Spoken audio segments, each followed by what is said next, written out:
what mhGAP stands for, because I mean, it's an acronym as well, but the fact is that it stands for the Mental Health Gap Action Program. Now, what is this gap we keep on talking about?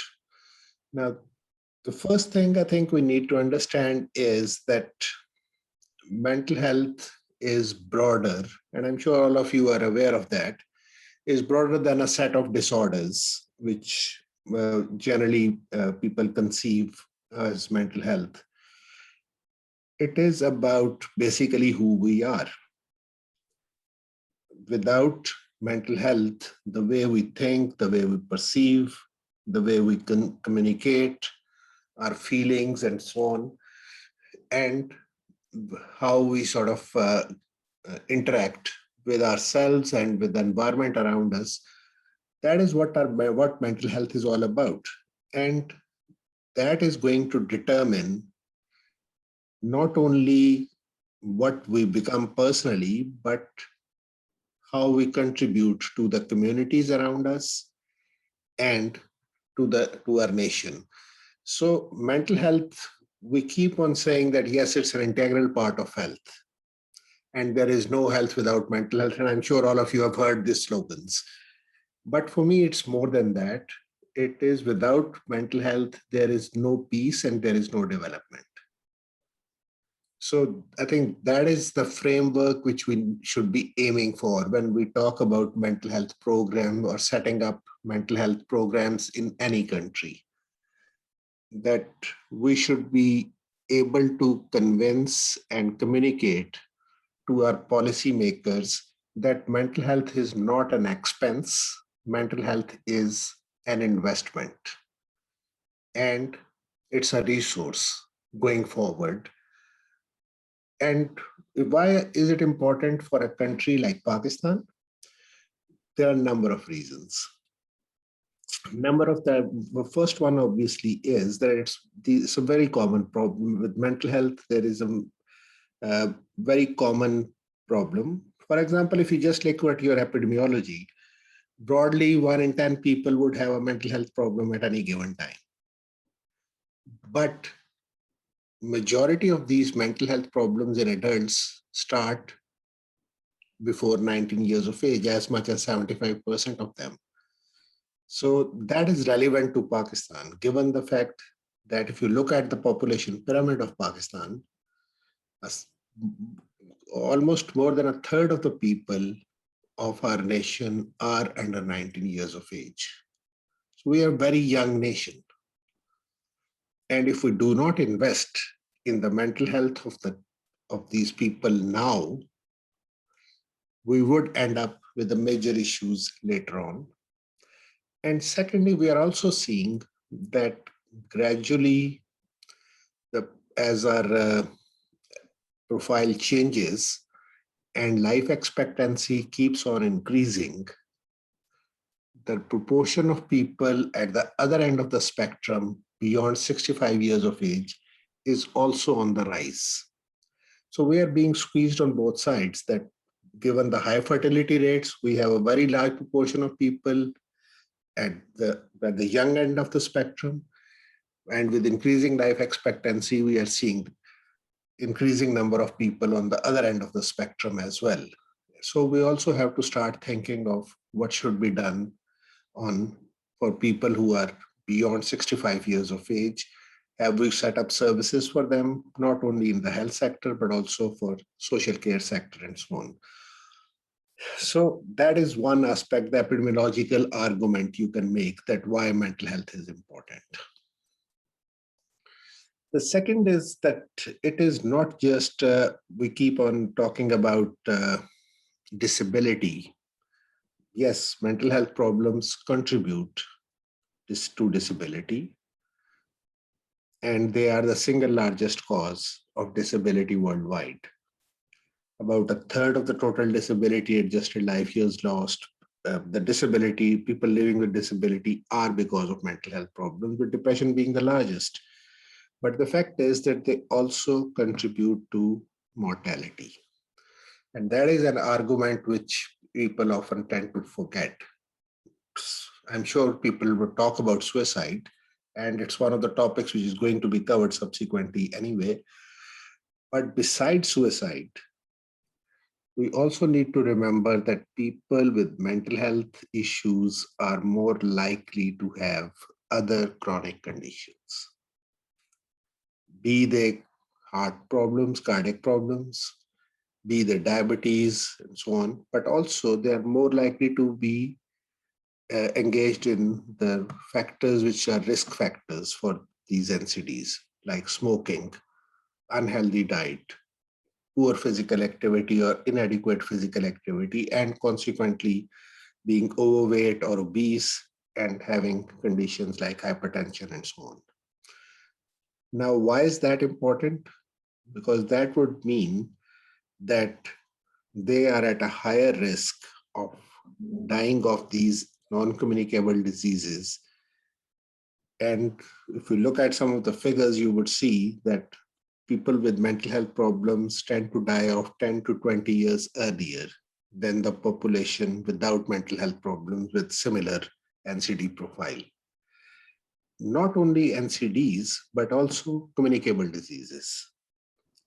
For example, tuberculosis, which is rampant in Pakistan. It has one of the highest burdens across the world, actually. Probably of the top 6 countries in the world with tuberculosis burden, Pakistan is among the top 3 or 4 countries. Then HIV, mostly, I mean, for us, it might be relevant partly because of the issue of substance use and injecting drug use, which again is an issue in Pakistan and is on the rise. So that also tends to contribute towards mortality, not because of the tuberculosis or HIV only, but the fact that, and I'm sure people who are practicing would understand this very easily, that whenever you give a label to someone that this person has a mental health problem, and if that person goes to a general physician or a medical practitioner or whatever, that label sticks. And there would always be said that this person has a mental health problem, and for some reason, people assume that he is immune to having any other problems. And they are not thoroughly physically investigated or examined properly. And consequently, these chronic physical health problems are often missed or are detected at a later stage than what should have been done. And the access to care for these physical health problems is also relatively limited with people with mental health problems. So it's not just that they are more likely to have all the risk factors and communicable and non-communicable conditions, but the access would also be delayed, and consequently, they are more likely to have this endpoint of the mortality higher than the general population. So that's the second issue which we need to be clear of. And that's why when we are, and I'm sure as you go along during this whole course, you would see that in HI, mental health gap guidelines, there is a very high degree of stress on conducting a thorough physical examination. It's important, yes, to have other skills of conducting a mental state examination and communicating with the patient, but this is one of the key points throughout in mhGAP, that do a thorough physical examination and the related physical investigations. And that is something which we should highlight even when we are training general or non-specialist, whether they are general physicians, primary care physicians, whatever. Then the hard argument is coming from the financial side. We keep on hearing that this much money is being lost because of NCD, but hardly ever do we hear that mental health problems lead to a loss of close to $2.5 trillion per year annually, right? And this is projected to go up to as much as $7 trillion by 2030. On the other side of the argument is that treatment of a basic set of mental health problems, the priority mental health problems, in a low to low and middle income country would cost you as much as about $3 to $6 per person per year. Now you can make an argument that over the base budget, that if you add $3 to $6 per person per year to the base budget in a country with 200 million people, what are you saying essentially is $300 to $600 million. But that is also not true. You have to look at the burden, and you don't have to add all the money in one go. You can do it incrementally. And that gives us the opportunity that if you look at Pakistan and ICT in particular, this program of universal healthcare packages is being developed and rolled out in right across the country. I mean, at different stages in KPK, ICT, Punjab, Sindh, to some extent in Balochistan and other, Gilgit-Baltistan and so on.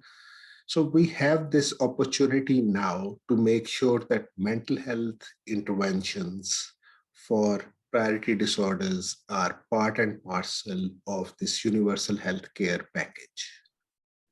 That would mean that it's going to have sustainable financing because it's part of the bigger program. And number two, it's not going to put a burden on the people who are already having a problem with mental health or their families. So that is the other thing which we also need to make an argument about, the financial issues which are there, that it causes losses. Most of these losses are not because of direct costs, but because of indirect costs. Loss of a job, for example, or loss of working opportunities, not only by the patients, but their families as well. So then I think we also, on the other hand, should be aware that this is the first time that mental health is part and parcel of the overall sustainable development agenda. Previously, if you remember, there were the Millennium Development Goals, and mental health was never there. But in Sustainable Development Goals, mental health is a specific item under health goal, 3.4, mental well-being, and under 3.5, substance use is also there. But at the same time, it's also included in other goals related to, for example, education, women empowerment, and so on. And that is particularly relevant when it comes to issues of prevention and promotion of mental health. It may not be as directly relevant when it comes to only management of mental disorders, but for the broader agenda, the other developmental goals are extremely important, and they can be sort of leveraged to make the case for mental health. On the other hand, when you look at the human resources available and the financial resources available, you are well aware about the paucity of mental health professionals, not only just psychiatrists, but psychologists. There are hardly any social workers, particularly working in mental health. And same is the case with psychiatric nursing. There is hardly any program available in the country regarding training of psychiatric nurses. Similarly, when you look at your medical curricula or your nursing curricula, you would see that mental health hardly has any sort of input there. You have something like 2 to 3% of the total time spent in medical schools or nursing schools is devoted towards mental health. Now, when you look at the burden of disease and when you look at the needs, it is simply not commensurate. And the fact that how they are trained on it, I am often wondered when I was working in Pakistan that why should we be teaching people all types of schizophrenia? Why are we simply not teaching them what we teach our primary care physicians? If we just add mhGAP priority disorders to the curricula of medical schools and nursing schools and paramedical schools, I think that probably would be much better than the way currently mental health is taught in pre-training, pre sort of service period. People do not the way it's taught obviously doesn't help in for people who are not likely to specialize in psychiatry or mental health. For them, I mean, knowing about different types of schizophrenia or bipolar disorders in detail and all kinds of treatments is useless. I mean, for them, it's not practical for them. So my feeling is that we are also partly to blame the mental health professionals, that we are not advocating our case properly and we are not focusing on what is important and what is essential to be there. So basically, the point I'm making was that the human resources are extremely deficient, and not only deficient in terms of specialist services, but also deficient in terms of what is coming into the pipeline. Because majority of the graduates would become either general physicians or would go into other specialities. But the fact remains that people who are working, for example, as gynecologists or as pediatricians, should they not be aware about mental health aspects of their areas? Do they need to go through in-service trainings all the time? Why should they not be prepared in pre-service? And that's the opportunity we are missing. And that would save us a lot of time and hassle trying to convince them once they become specialists or become general practitioners that they need to know about mental health. So there is a need to shift from emphasis on in-service to pre-service training if we want to really have it in a sustainable manner. Then the issue of financing, obviously, if you look at Pakistan, for example, there is hardly any dedicated budget for mental health. If you look at even the health budget, mental health does not figure as a separate line or as a separate issue which needs to be tackled. And then on top of that, legislations being there hardly get implemented simply because we are not devoting any resources to it. It's not going to be implementation of any policy or legislation does not happen without dedicated resources. So all these things, why are they important? Because all these are contributing to the gap, which I mentioned earlier on. And the gap is what's called the treatment gap. That because of deficiencies in policies, in laws, in human resources, in financing, and also in terms of the model of service which we have in Pakistan, for example, to relatively, I mean, less extent than some of the other countries in this region, that most of the service model is specialist driven. It's not a model which has a stepped care approach to it. It's not a model which has got any active outreach ingredients within it. There is hardly any referral linkages and so on. So the model is essentially that you have a mental health problem, you go to a specialist. And at the most of the, in Punjab, for example, yes, there might be departments, usually single man departments at district level, but in all the other provinces, you would hardly find mental health departments even at the district level, let alone at the C level or at a lower level. And even in most of the mental health departments, you don't find multidisciplinary teams. You generally find one or at the most two psychiatrists, and that's about it. You might have a psychologist here and there. Quite a lot of them may not even be clinical psychologists. So all these things are contributing to this treatment gap, that being that people who need treatment do not get the treatment. So the gap in some cases is as wide as 92%, but generally speaking, it's estimated to be between 75 to 86% in countries like Pakistan. So essentially what we are saying is that between 20 to 25% of the people who need treatment are getting the treatment they need.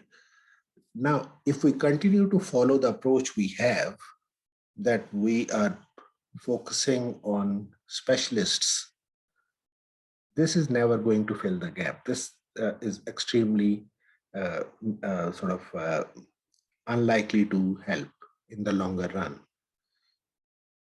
Please note that I am not by any means saying that specialists are not necessary. Specialists are important and are needed, but the role specialists play needs to change. The role of specialists should not be that they should be seeing routine cases of depressive illness or anxiety disorders and so on. Their role should be that they are able to provide training to primary care physicians or family physicians or other non-specialists. But more important than training is that they are able to provide supervision and referral support. Now, supervision is extremely important. I mean, all of you are aware that training for 3 to 5 days and then leaving them is likely to result that a maximum in 3 months' time, everything would have been forgotten. But if you are providing regular supervision and support, then not only does the sort of reinforcement takes place of what has been taught in the initial course, but you are able to improve incrementally on the skills which you want them to acquire, the basic psychosocial skills. Because in 3 to 5 days, you might impart knowledge. It's unlikely that you would be able to impart any skills. So that would mean ongoing engagement and ongoing supervision. And that is useful for both sides, that we also learn what is important for a primary care physician or a GP to learn and know. And as the confidence of the primary care physician grows in the skills he or she is acquiring, the need for supervision also tends to decrease. So initially you might have to do maybe a weekly or a bi-monthly supervision, but over time it can decrease as the level of skill improves and the level of confidence improves of the GP to put into practice those basic psychosocial skills. So in that regard, I think it might be useful to just mention that WHO has developed the basic psychosocial skills training package.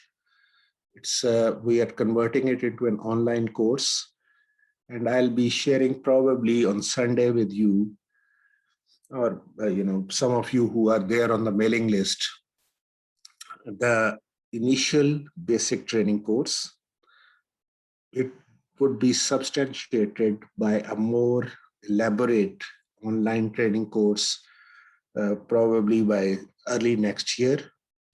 So we have converted the basic psychosocial skills book into a small online training course for a few hours, 3 to 4 hours at this point. But we are going to convert it into a more elaborate one of about 9 to 12 hours hopefully by early next year. So that is something which would be helpful, when we are conducting these courses on mhGAP, because when you look at mhGAP, there are a number of places where the recommendations are that psychosocial intervention should be offered if available. Cognitive interventions should be offered if available. This intervention should be offered when available. But Within the mhGAP, obviously, those interventions are not there. There are separate packages like PM Plus, Thinking Healthy, and so on, which are, when we say supervision and ongoing support, that's where those packages should be brought in. That it's not just telling them how to write a few drugs. That's probably the easiest thing to do, because generally doctors are sort of attuned to that of writing medicines and writing different drugs, and often quite a lot of them probably would already be writing it anyway. So it's more important that they should be trained on providing psychosocial interventions. That should be one of the key roles which you should be doing as specialists. So now, why is that important? Because these psychosocial interventions are not only important for mental health problems, they are equally important for other problems. Somebody who has diabetes, for example, does he or she not need psychosocial interventions? They do. We know fully well that yes, diet would be important, exercise would be important, maintaining weight would be important. But what are the interventions which is going to help person do that? How are you going to ensure adherence to those? We keep on hearing about behavioral change strategies, but essentially, what are those behavioral change strategies? Those are the psychosocial interventions. So if the person acquires the ability to, carry out these psychosocial interventions, they can be generalized across different settings and for different conditions. So you are actually equipping that person to deliver holistic care. He's going to deliver not only just insulin or some of the uh, oral hypoglycemics, but he's actually going to deliver proper intervention right across the biological, psychological, and social domains. And that's where holistic care comes in. So mental health is specialists are important in that sense, that they are not there. It's like an ENT professor doing tonsillectomy all the time. Why is he needed to do tonsillectomy? Why can't that be done by a general practitioner? Same is the case with the specialist psychiatrist or a specialist clinical psychologist looking at a patient every month and just prescribing Modicate or whatever long acting. Is that the best use of your resource? No, that's complete waste of your resource. It should have been done by a GP. Once you have done it, the person should go back to the practitioner, and routine management and routine follow-up should be done at that level. You should not be providing that kind of day-to-day care. That is not your job. Your job should be to equip that GP with the skills to provide that care, make sure that they are provided in a proper manner and requisite quality, and then referral support should be provided on an ongoing basis. So that's what we are suggesting, that the role of specialists should change and become broader than just frontline service providers. And that's where these guidelines become important. That obviously we do not also expect, and it's not realistic really, to say that we are going to teach whole of psychiatry. We are not going to teach the whole ICD-11 categories to a GP or to a internal medicine specialist or to a gynecologist. That's where these few conditions have been selected based on specific criteria of epidemiological criteria, for example, availability of treatments, which can be implemented in non-specialist settings. So these are the criteria on which these priority conditions were identified. And there is, I'm sure Asma would probably be talking about it anyway, that these development of these guidelines went through a process where evidence was looked at for what are the best interventions which can be delivered. And Those evidence profiles are also available on the WHO website. If you want to go back and see why this recommendation is being made like this, you can always go back and look at the evidence profile, which forms the basis of the recommendation. And that recommendation then is taken forward into developing this guidance package. Now, initially, as people are aware that in 2010, the mhGAP intervention guide's first version came out, which has been updated a few years back, about 3 years back now. But side by side with the fact that number of countries in the last about 20 years have been experiencing emergency situations, and more so in this region. I mean, we have Afghanistan in our neighborhood. Pakistan by no means is exempt. There are a number of, in the last few years, there have been a number of man-made as well as natural emergency events in Pakistan, resulting in widespread displacements as well as exposure to adversity, which tends to, as a rule of the thumb, tends to double the rate of mental health problems, but more importantly, causes distress to a wide sort of swath of your population. Hardly anybody who experiences an adverse event is not is going to be immune from having a feeling of distress. And that is something which you would have experienced firsthand during this current pandemic, that everybody you come across comes and tells you that I am feeling stressed, I need some help. So does not mean that they have a discrete mental health, where they have got a mental disorder. No, it is that they have either a subthreshold or they are feeling a feeling of distress. Now, for that, you are not going to start prescribing antidepressants or benzodiazepines. That's where they would need psychosocial support. And if the whole population, or 85 to 90% of the population is feeling distressed, not all of them are going to be able to come to a psychiatrist or should be coming to a psychiatrist or a psychologist. It's their general practitioner, their primary care physician, their family physician. They are the frontline service providers here.